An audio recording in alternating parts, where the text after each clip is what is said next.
Sa kasagsagan ng ulan, isang bahay ang biglang nabagsakan ng puno sa Magpet, Cotabato.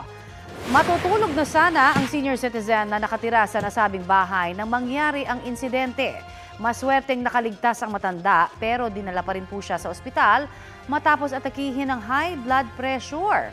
Tutulong ang mga barangay official para mapaayos ang nasirang bahay ng senior citizen.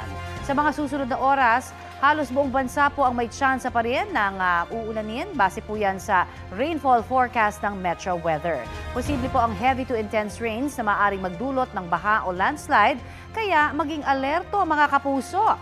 Hanging habagat ang nagpapaulan ngayon sa malaking bahagi ng bansa ayon po sa Pag-asa. Posible pa rin po ang mga local thunderstorms sa ilang lugar. Apektado na rin po ng habagat ang Metro Manila. Sa kabila niyan, bumaba po ang water level sa Angat, Binga at Caliraya Reservoir sa nakalipas na 24 oras. Aabot naman sa mahigit 30 lugar sa bansa ang maaaring makaranas ng danger level na heat index. Ayon sa Pag-asa, posibleng sumampa sa 45 degrees Celsius ang heat index sa Masbate City, Maasin Southern Leyte at sa Butuan, Agusan del Norte.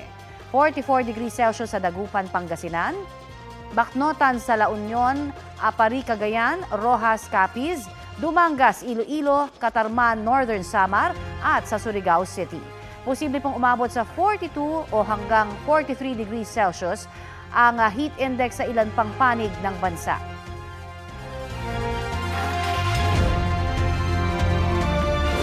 Kapuso, para sa mga maiinit na balita, mag-subscribe sa GMA Integrated News sa YouTube. Sa mga kapuso naman abroad, subaybayan nyo kami sa GMA Pinoy TV at sa www.gmanews.tv.